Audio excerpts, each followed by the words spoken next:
El interactivo de mayor calidad de la radio por Palma 90. Acción Mañanera. Yo decía, Lino, que en este tramo final, en un país como los Estados Unidos, hay que tener mucho cuidado para tú expresar cualquier cosa. Y es que Donald Trump vive en loco. ¿Tú me entiendes? Es que ese hombre suelta unas vainas. Y ahora mismo, con una carrera caco a caco como la que hay, cualquier desatino, cualquier desvarío que tú cometas, tendrás que asumir y pagar las consecuencias.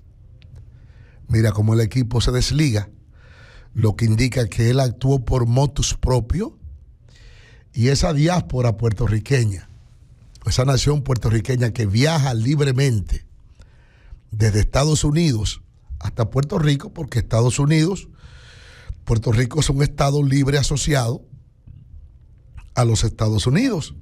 Depende políticamente, económicamente de los Estados Unidos.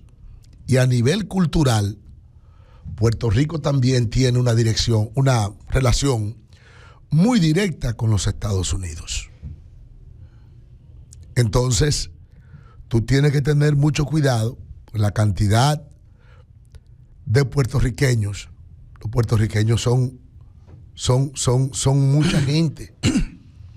Y usted tiene que tener muchísimo cuidado a la hora de usted hablar y ofender la sensibilidad de un socio como Puerto Rico, un socio histórico de los Estados Unidos, como es Puerto Rico. Entonces, ahora mismo, usted tiene que tener cuidadito cómo es que usted se va a expresar, cómo es que usted va a hablar, porque cualquier cosa se puede revertir en su contra. Lino, vi una información en los medios locales que se produjo una importante reunión, creo que ayer fue, o antes de ayer, entre los directivos, entre las autoridades del Instituto de Recursos Hidráulicos, el INDI, Instituto Nacional de Recursos Hidráulicos, y comunitarios, y la gente de Montegrande, de Los Guiros y todo eso por ahí. Porque la gente de Montegrande parece que ha continuado con las quejas por el asunto de la permuta, por el asunto de la reubicación de muchos productores que fueron trasladados de sus predios, reubicados en otros puntos, porque esa zona ahí iba a ser parte del embalse, iba a ser parte de la zona que iba a quedar bajo las aguas, que iba a servir para almacenar, como reservorio, como reservoirs, para poder acumular las aguas represadas en la presa de Montegrande. Entonces, precisamente por eso, porque indica, y esto decía el director del INDRI y el séquito de personas que andaba con él ahí, que ya está en proceso de licitación para adjudicar el contrato a una compañía especialista en sistemas de riego, especializada en instalación de sistemas y estructuras de riego, para poder dotar a estas tierras de las estructuras, de las infraestructuras necesarias para que el preciado líquido llegue hacia esas zonas donde ya parece que han sido, o supuestamente ha sido instalado, o han sido reubicados parte de los productores de la zona de Montegrande. Entonces, tú sabes, tú puedes tener tierra, pero si tú no tienes agua, pues lamentablemente tú no puedes producir.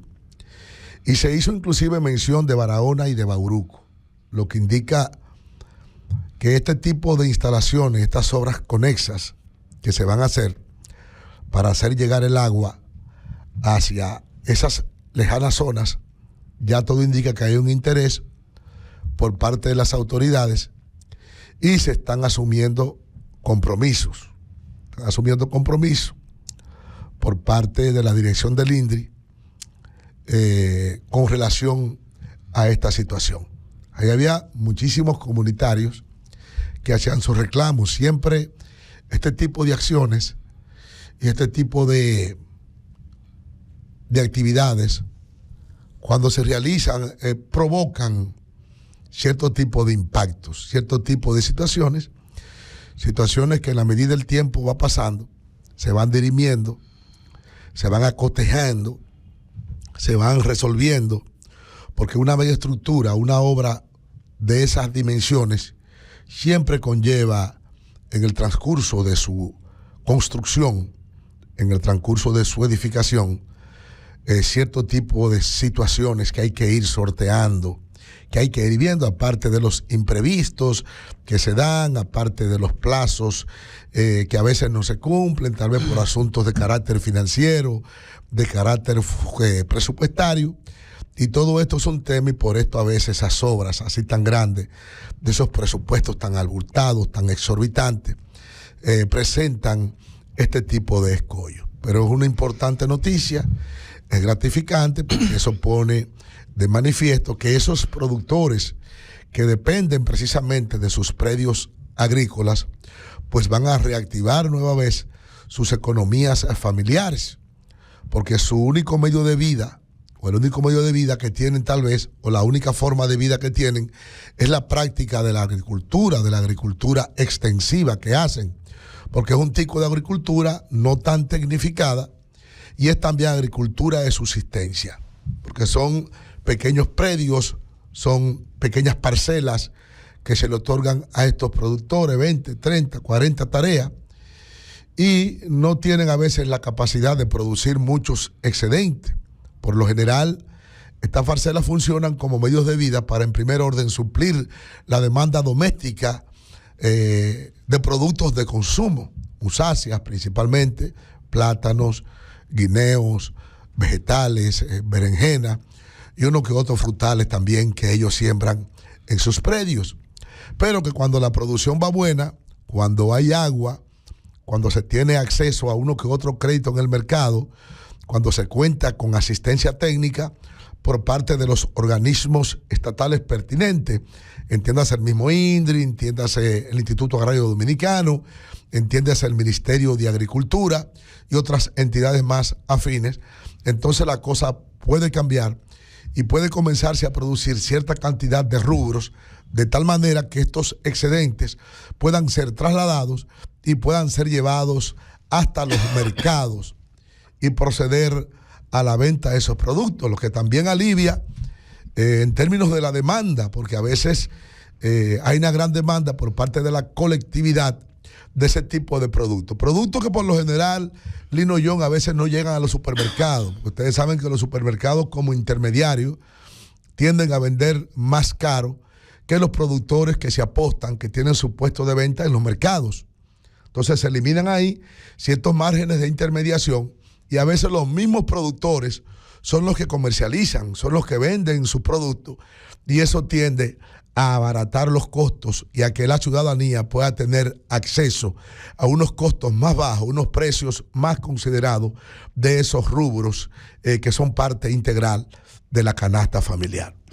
Entonces, de verdad que esta noticia es gratificante, ojalá que así sea, ojalá que se le dé seguimiento a esto, porque es un clamor que desde hace un tiempo ya vienen manifestando estos productores y todo indica que existe el interés de dar una respuesta efectiva con relación a lo que es poder instalar sistemas de riegos de última generación, sistemas de riegos de alto nivel tecnológico para que ellos puedan suplir la demanda de agua de sus cultivos y sus predios agrícolas. Y que de esa forma, naturalmente, que hay un mayor aprovechamiento. No es lo mismo mojar, por ejemplo, por gravedad o por arrastre que mojar por un sistema de goteo. El goteo te tira el agua justamente donde la necesita la plántula, donde la necesita la matita. Sin embargo, el arrastre va mojando predios que a lo mejor no es necesario mojar en el momento. Y da mucho más resultado. Mucho más eficiente. Mucho más eficiencia. Esa agricultura, ese riego por inundación, sí, lo único que genera es pérdida de agua. En términos de lo que es el uso consultivo del agua.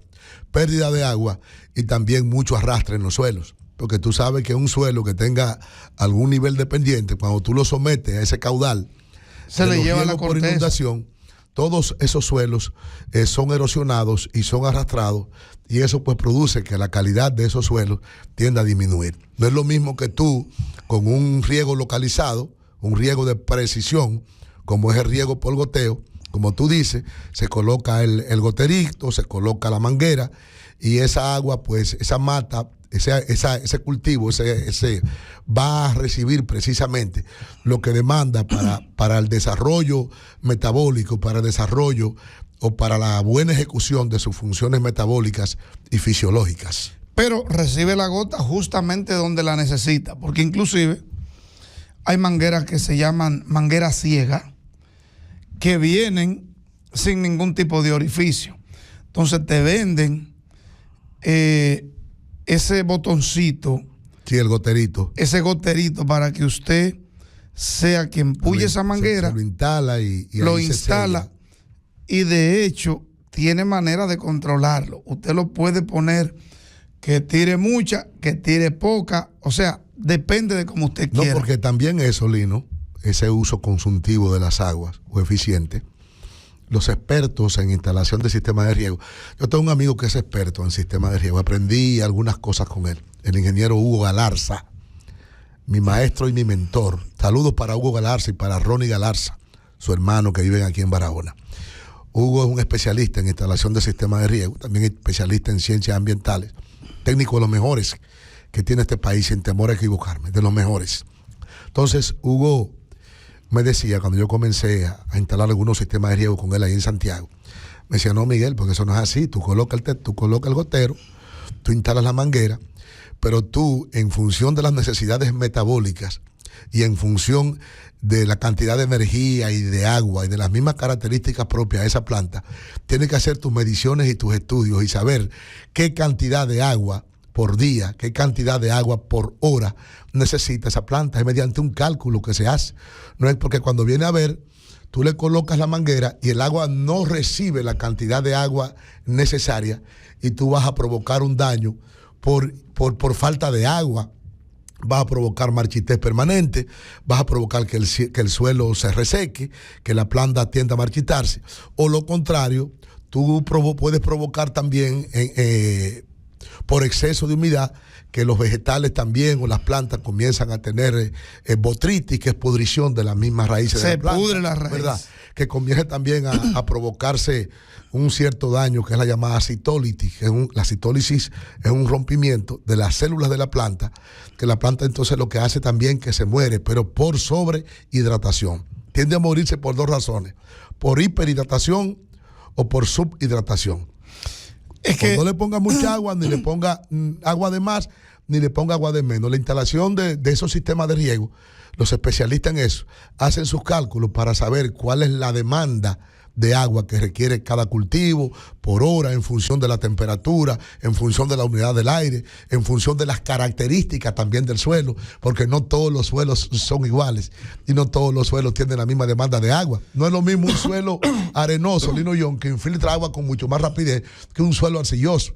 Entonces tú puedes notar que tal vez un cultivo en un suelo arenoso se te le pone 2 veces o 3 veces la cantidad de agua que se coloca o que se le pone a una plantita que se siembra en un terreno arcilloso. Es complicado, pero es parte de la ciencia. Exactamente. La ingeniería. Y date cuenta entonces que, por ejemplo, una persona que se pasó de tragos, hay que ponerle una detroza. Porque que se pasó de tragos. Sí. Y eso pasa con las plantas. Hay gente que no, échale agua. No. Párate ahí. Todo tiene un límite. Todo tiene un límite. Inclusive hay cultivos que tú tienes que ser cuidadoso con la cantidad de agua que tú le suministras, porque requieren cierta cantidad en un periodo de su desarrollo fisiológico, pero después esa demanda de agua tiende a disminuir. O puede ser más, o puede ser menos. Exactamente. Pero al margen de todo eso, lo que se quiere es, que este es un punto importante, que ese proyecto del que usted ha hecho referencia y que quedó muy bonito y organizadita la reunión, la convocatoria para hablar sobre el proyecto, ¿verdad?, en esa zona de la provincia Bauruco.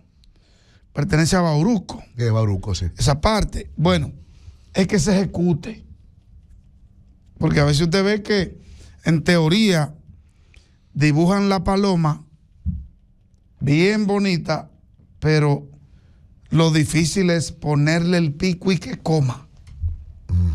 Entonces, muchas reuniones, muchas teorías, muchos planteamientos, proyectos, que la gente sale súper emocionada, pensando en que si se da por lo menos en un 75% lo que se prometió ahí, lo que se organizó ahí, lo que se dijo, va a tener éxito. Sin embargo, a veces no se ejecuta. Entonces ahí es un problema. Lino, A eso es que auguramos. Y una parcela de un productor agrícola, de un agricultor, de nuestros agricultores, es su misma vida, es su aliento, su espíritu, su alma. Eso es todo para ellos. Yo soy hijo de un agricultor, de un pequeño agricultor. Y mi papá, ya con 96 años, convaleciente ya, inconsciente en una cama, todavía yo sé que él añora estar, porque oye, la pasión más grande de ese viejo era que lo llevaran a Villa Aragua para él ver su conuco, aunque fuera de lejos. Un agricultor, su pasión, su vida misma, es su parcela, su predio agrícola. Váyale bien o váyale mal, esa es su vida. Y cuando un agricultor ve, tú también que eres productor, que las cosas andan bien en su parcela, que cuenta con agua, que está produciendo, que está haciendo aportes de producción, que su economía mejora y que él se deleita con el verdor de su parcela y con los frutos que produce, que es obra de sus manos y obra de Dios, eso produce una gran sensación. Sobre todo, es emocionante cuando tú la siembras y la cosecha. Yo recuerdo que en un momento yo hice una cosecha de lechosa y cuando cogí la primera lechosa, iniciando ya el proceso de madurez, que me hice un jugo bien cargado de lechosa. No digo como lo que venden en la cafetería. Yo cogí una lechosa y hice un jugo con una, entero. Yo dije, ya yo gané. Por mí que dé resultado o no, poco importa. O sea, no era lo que quería en el fondo, pero fue la gran satisfacción de haber consumido la primera fruta que tú sembraste, de mi esfuerzo, de mi siembra. Me fue bien al final, vendí bien en ese momento, pero me sentí satisfecho porque había tomado la primera fruta que maduró y me tiré ese jugo bien cargadito, a vaso entero. Y eso hace sentir muy bien a uno, pero es una pasión, porque la agricultura, si no hay esos complementos que tú has planteado, que son sine qua non, como el agua. No, sin agua no hay agricultura. Te empobrece, porque hace una siembra y sencillamente se te pierde, te gasta 300 o 400 mil pesos con mucho esfuerzo, que a veces no son juntos, sino más bien por etapa. Mira, primer repaso, segundo, tercero, hasta que las plántulas suelen crecer y entonces la sombra de las hojas, en el caso del plátano, no permite que la maleza suba.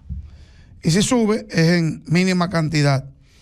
Entonces, todo esto, el abono, esa limpieza, ese seguimiento de chequear esa manguera del sistema, si no está tapada o no, si hay que sacudirla, porque eso hay que darle mantenimiento normal y verificar. Para tú tener en condiciones una plantación que se riega por goteo, tú tienes que hacer mañana y tarde, o sea, en la mañana caminar el predio agrícola y ver si no hubo ningún tipo de avería, o sea, rotura de las mangueras, que se zafó, que una rata la mordió y está escapando por ahí, que la presión del agua la explotó, y hacer lo propio en la tarde de esa jornada de riesgo durante todo el día y ver si a las 5 de la tarde todo está normal y corregir todo eso. Entonces, es una pasión, es algo que conlleva mucho empeño, dedicación, trabajo, pero es bonito. Y de la tierra emanan todos los frutos que nosotros consumimos, todos, absolutamente todos, porque inclusive de dónde se nutre, de dónde se mantiene el ganado vacuno, de dónde se crían los cerdos, los chivos, los pollos, las gallinas, todo viene de la tierra, y Dios supo organizar, hacer muy bien el mundo. Pero eso es una pasión que te genera dinero si tú le das seguimiento y cuidado, y lo hace en tierra fértil. Eso debe ser así. Así es que yo pienso que el Estado Dominicano, los gobiernos deben concentrar mayor inversión en los campos, en la tierra, en la producción, Lino, mira, para que lleguen baratos, a precios cómodos, de fácil acceso a los consumidores, a los mercados.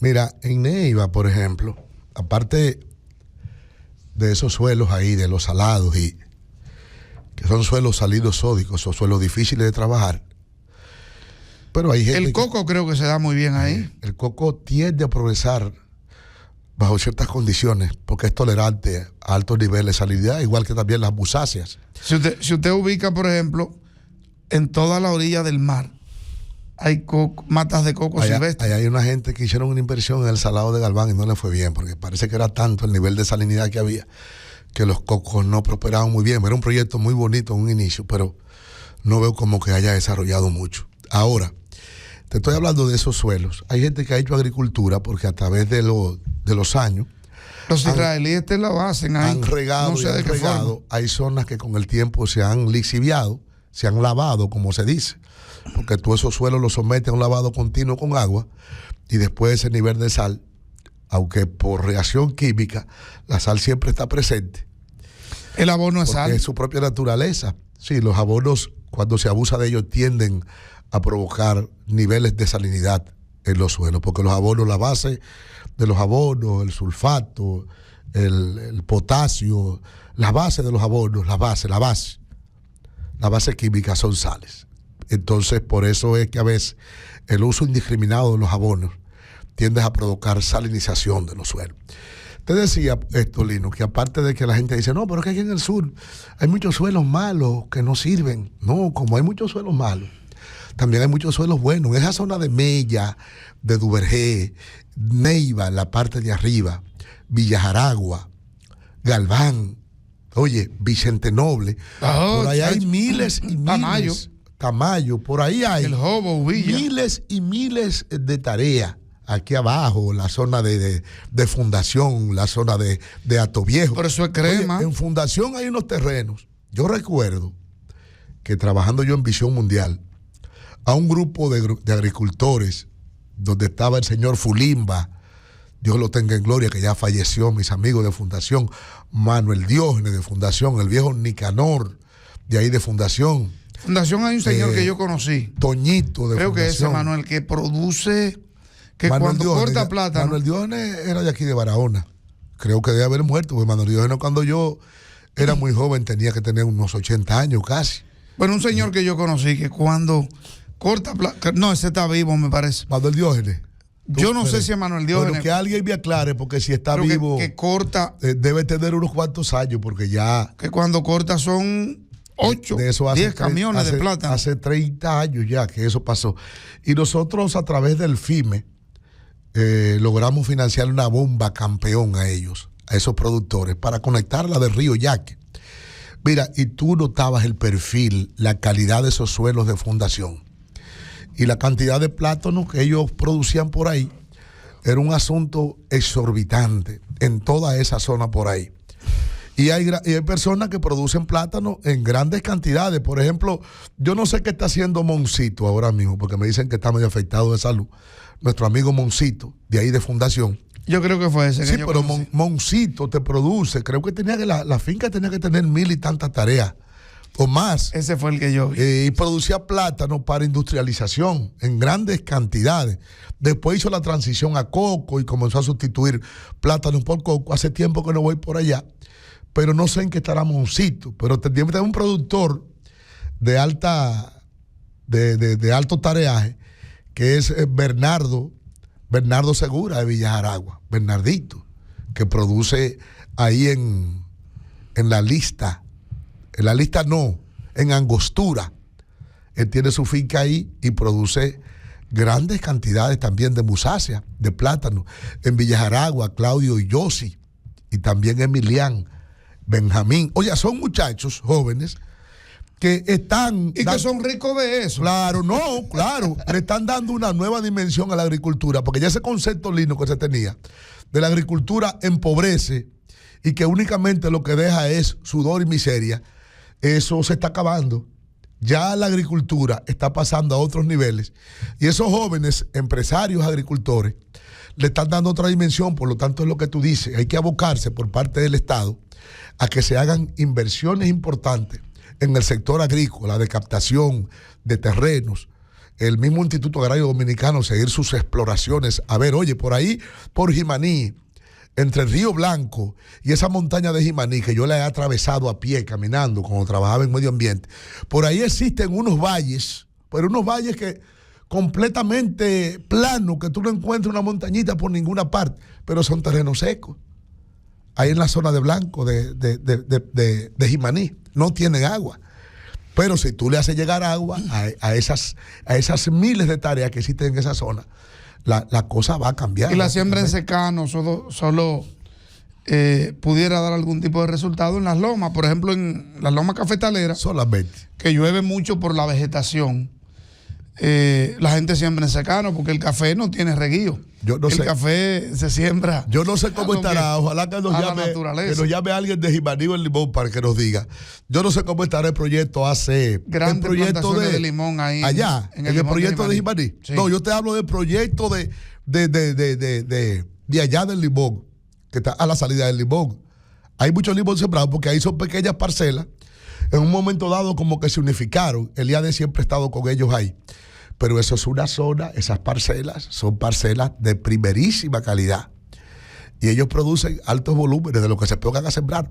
A veces siembran vegetales, a veces siembran musáceas, plátano y guineo, y una gran cantidad de rubros agrícolas que ellos ajíes, que ellos tienden a sembrar ahí, en esa zona del Limón. El gobierno, a grosso modo, debe abocarse a dar seguimiento a la agricultura, por lo que dije en momentos en que tú estabas fuera de la cabina.